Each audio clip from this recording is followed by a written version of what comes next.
Hello मेरे प्यारे student, स्वागत है आज की इस वीडियो में। चलिए हम लोग जैक बोर्ड 8 क्लास के एनसीईआरटी का मैथ का सोल्यूशन कर रहे थे।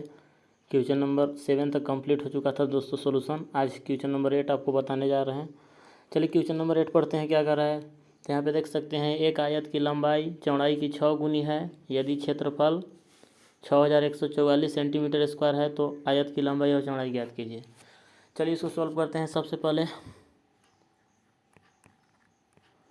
यहाँ पे हम लोग मान लेते हैं आयत की चौड़ाई x है। माना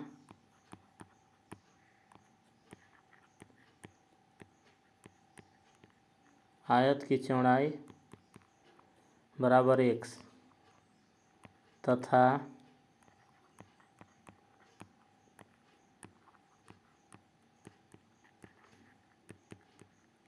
आयत की लंबाई बराबर 6x। चूँकि दोस्तों लंबाई चौड़ाई के 6 गुना है तो चौड़ाई हो जाए x हो गया और लंबाई 6x हो गया। अब इसके बाद आयत का क्षेत्रफल दिया हुआ है, इसको भी लिख लेते हैं। आयत का क्षेत्रफल तो यहाँ पे देख सकते हैं आयत का क्षेत्रफल है 6144 सेंटीमीटर स्क्वायर। अब प्रश्न से चलते हैं।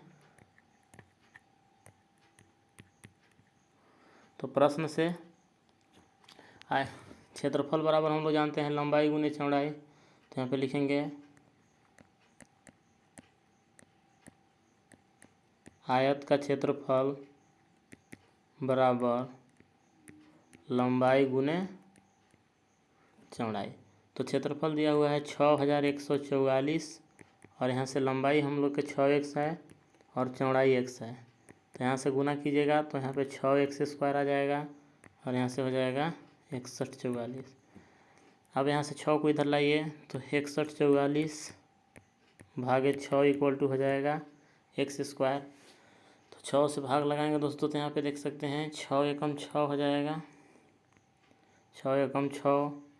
इसके बाद 6 0 0, 6 दूना 12, 2 हो गया, 6 चौके 24, 10 24 आ रहा है। यानी कि x स्क्वायर इक्वल टू हो गया 10 24। अब चलिए स्क्वायर को इधर भेजिए। तो जब हम लोग यहाँ पे दोस्तों देख सकते हैं x स्क्वायर इक्वल टू 10 24 आ रहा है। अब इसके बाद यहाँ से x इक्वल टू निकालेंगे तो आप यहाँ से देख सकते हैं 10 24 हो जाएगा रूट में। अब 10 24 का भाज्य गुणनखंड कर लेते हैं। तो आप यहाँ से देख सकते हैं इधर साइड में हम लोग रफ कर लेते हैं भाज्य गुणनखंड 10 24 का, 10 24 को। तो यहाँ से देखिए इसको 2 से काटते हैं, 2 पचे 10, 2 एकम 2, 2 दूना 4। फिर यहाँ से दोस्तों 2 से काटते चलते हैं, 2 दूना 4, 2 पचे 10, 2 छक्का 12। के बाद फिर 2 से काटते हैं, 2 एकम 2, 2 दूना 4, 2 आठे 16। 2 से काटते हैं, 2 छक्का 12, 2 चौके 8, 2 तिहाई 6, 2 दूना 4। 2 से काटते हैं 16 दूना 32, 2 आठे 16। यहाँ से हो जाएगा 2 चौके 8। फिर इसको काटेंगे तो 2 दूना 4। तो इस तरह से दोस्तों यहाँ पे देखिए कितना 2 हुआ, 1 2 3 4 5 6 7 8 9 10, यानी कि 10 ठो 2 हो रहा है। तो इसको हम लोग यहाँ पे लिख लेते हैं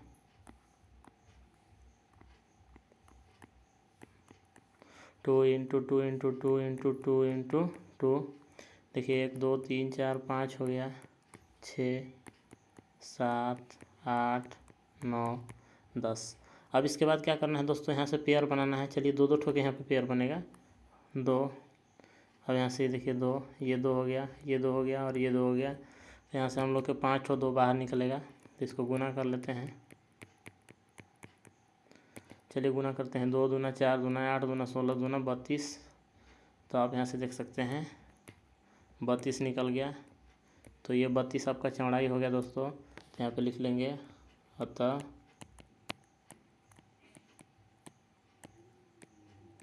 आयत की चौड़ाई इक्वल टू 32 सेंटीमीटर और आयत की लंबाई निकाल लेते हैं। आयत की लंबाई, तो आयत की लंबाई 6x माने हैं, तो 6x इक्वल टू यहाँ से हो जाएगा 6 गुने x का मान 32 है सेंटीमीटर। 6 दूना 12 के 2, 6 18 1 19 192 सेंटीमीटर। तो इस तरह से लंबाई और चौड़ाई दोनों ज्ञात हो गया। ये आपका राइट आंसर हो गया दोस्तों। अब चलते हैं नेक्स्ट क्वेश्चन की तरफ।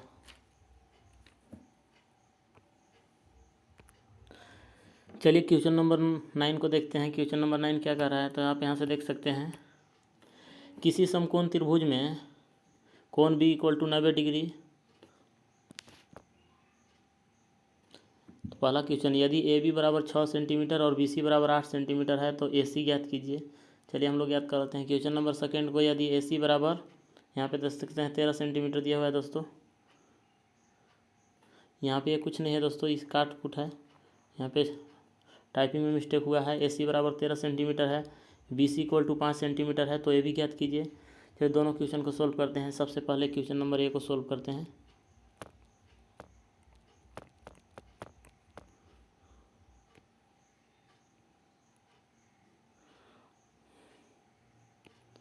तो आप यहाँ से देख सकते हैं एक समकोण त्रिभुज बना लेते हैं। चलिए एक समकोण त्रिभुज बनाते हैं।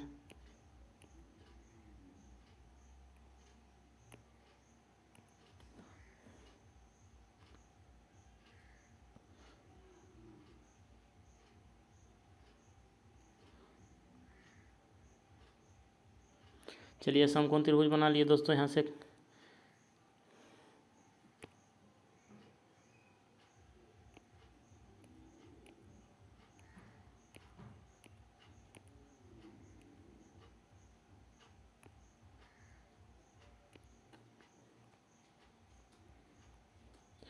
यहाँ से कोण बी इक्वल टू 90 डिग्री लेते हैं।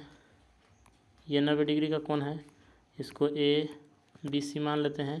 अब यहाँ से देखिए फर्स्ट क्वेश्चन में A B equal to 6 centimetre है, तो इसको लिख लेते हैं 6 centimetre.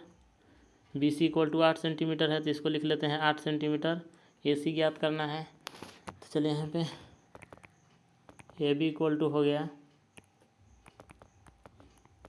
6 centimetre, B C equal to हो गया 8 सेंटीमीटर।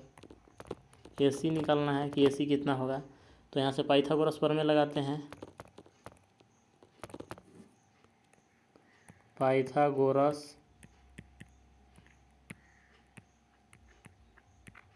प्रमेय से, तो दोस्तों यहाँ से पाइथागोरस प्रमेय लगाए। तो पाइथागोरस प्रमेय कहता है ए सी का square equal to A B का स्क्वायर प्लस बी सी का स्क्वायर। तो यहाँ से ए बी 6 है तो 6 का स्क्वायर, बी सी 8 है तो 8 का स्क्वायर हो जाएगा। यहाँ पे 6 छक्का 36 और 8 28 64, और इसको 36 और 64 जोड़ दिए तो यहाँ पे देखिए हो जाएगा 100। तो यहाँ पे ए सी का स्क्वायर इक्वल टू 100, तो ए सी इक्वल टू हो जाएगा अंडर रूट 100। तो 100 को हम लोग यहाँ पे लिख सकते हैं 10 गुने 10, और यहाँ से देखिए इसका हम लोग पेयर बना के निकाल लेते हैं। तो यहाँ पे ए सी इक्वल टू आ गया 10 सेंटीमीटर। ये आपका राइट आंसर हो गया। अब चलते हैं क्वेश्चन नंबर सेकेंड की तरफ।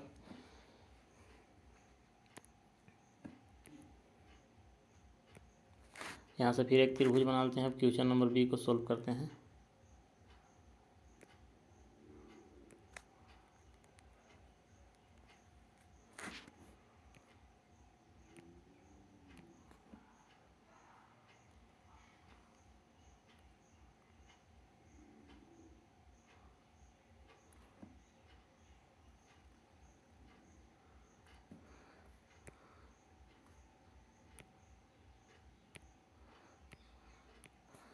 चलिए यहाँ पे ए बी सी नाम देते हैं। तो यहाँ पे देख सकते हैं A C equal to 13 centimetre है दोस्तों। तो यहाँ पे A C equal to 13 centimetre ले लेते हैं।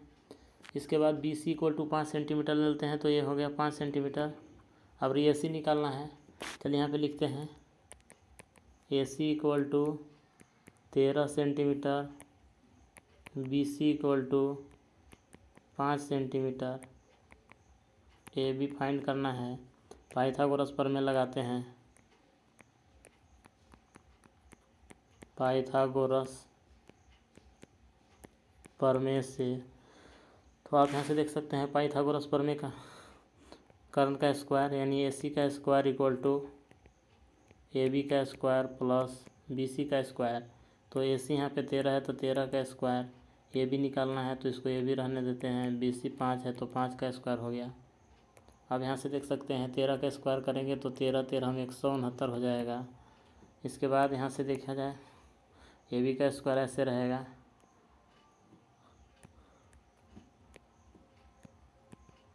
AB का स्क्वायर हो गया, और यहाँ से BC 5 है तो दोस्तों 5 का स्क्वायर करेंगे तो 5 पचे 25 हो जाएगा।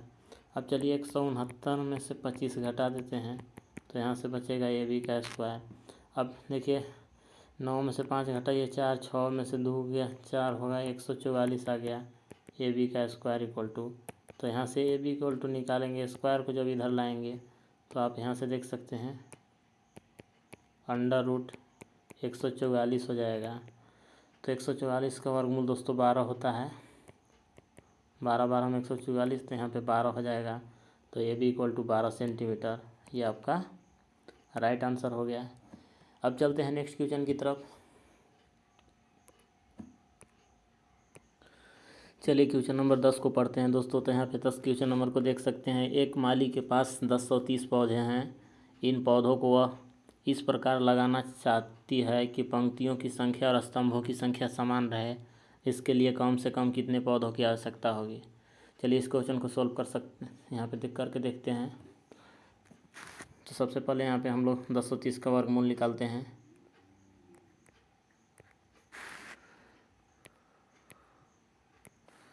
चलिए दोस्तों यहाँ से 1030 का वर्गमूल निकालते हैं,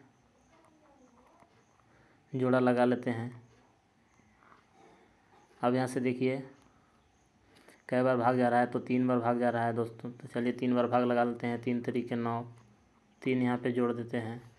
10 में से 9 घटाइए 1 आएगा, ऊपर से यहाँ पे 30 उतर गया, 3 और 3 6 हो गया।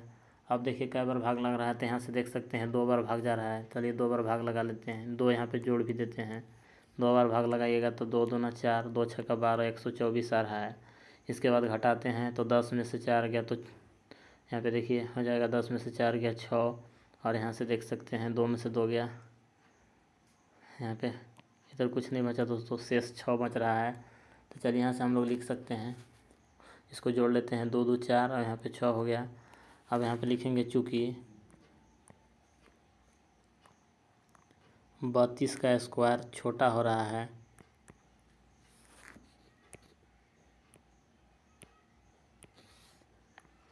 बत्तीस का स्क्वायर छोटा है 30 से, अतः अगली पूर्ण वर्ग संख्या, अतः अगली पूर्ण वर्ग संख्या इक्वल टू 33 का स्क्वायर हो जाएगा। अगली पूर्ण वर्ग संख्या 32 के बाद 33 आता है तो 33 का स्क्वायर हो जाएगा। तो दोस्तों यहाँ से 33 का स्क्वायर करेंगे तो 10 89 आएगा, तो यहाँ पे लिख देते हैं 10 89। अब चलिए अभिष्ट पौधों की संख्या निकालना है, तो यहाँ पे 10 89 में से 10 30 घटा देते हैं, तो यहाँ पे लिखते हैं अतः अभिष्ट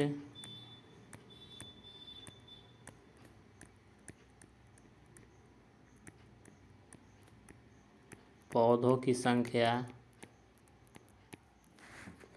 बराबर 33 का स्क्वायर माइनस 10 30।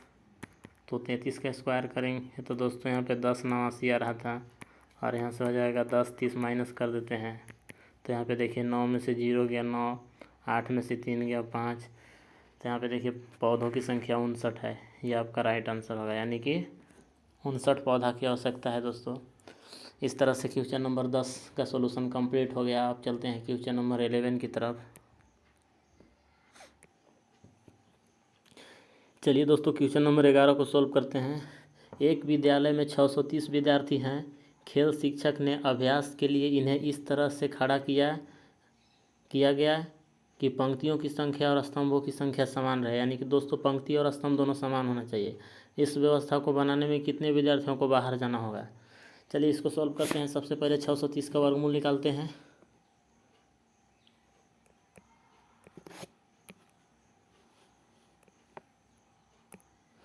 तो यहाँ पे देखिए 630 का वर्गमूल निकालते हैं। 630 को लिख लेते हैं, यहाँ पे पेयर बना देते हैं। चलिए दोस्तों कई बार भाग जा रहा है, तो यहाँ पे देख सकते हैं 2 बार भाग जा रहा है। चलिए 2 बार भाग लगा लेते हैं। 2 दूना 4, यहाँ से 2 जोड़ देते हैं। 6 में से 4 गया 2, और यहाँ से हो जाएगा देखिए 30 उतर गया। अब यहाँ से इसको जोड़िए, 2 2 4 हो गया।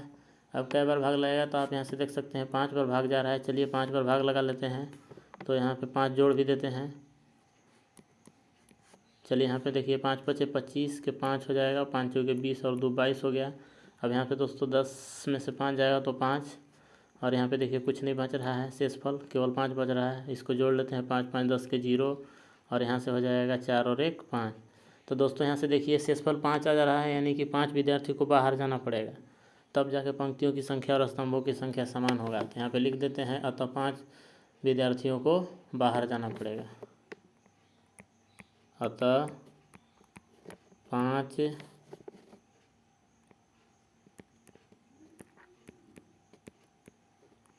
विद्यार्थियों को बाहर जाना होगा। तो ये आपका 5 जो है राइट आंसर हो गया दोस्तों।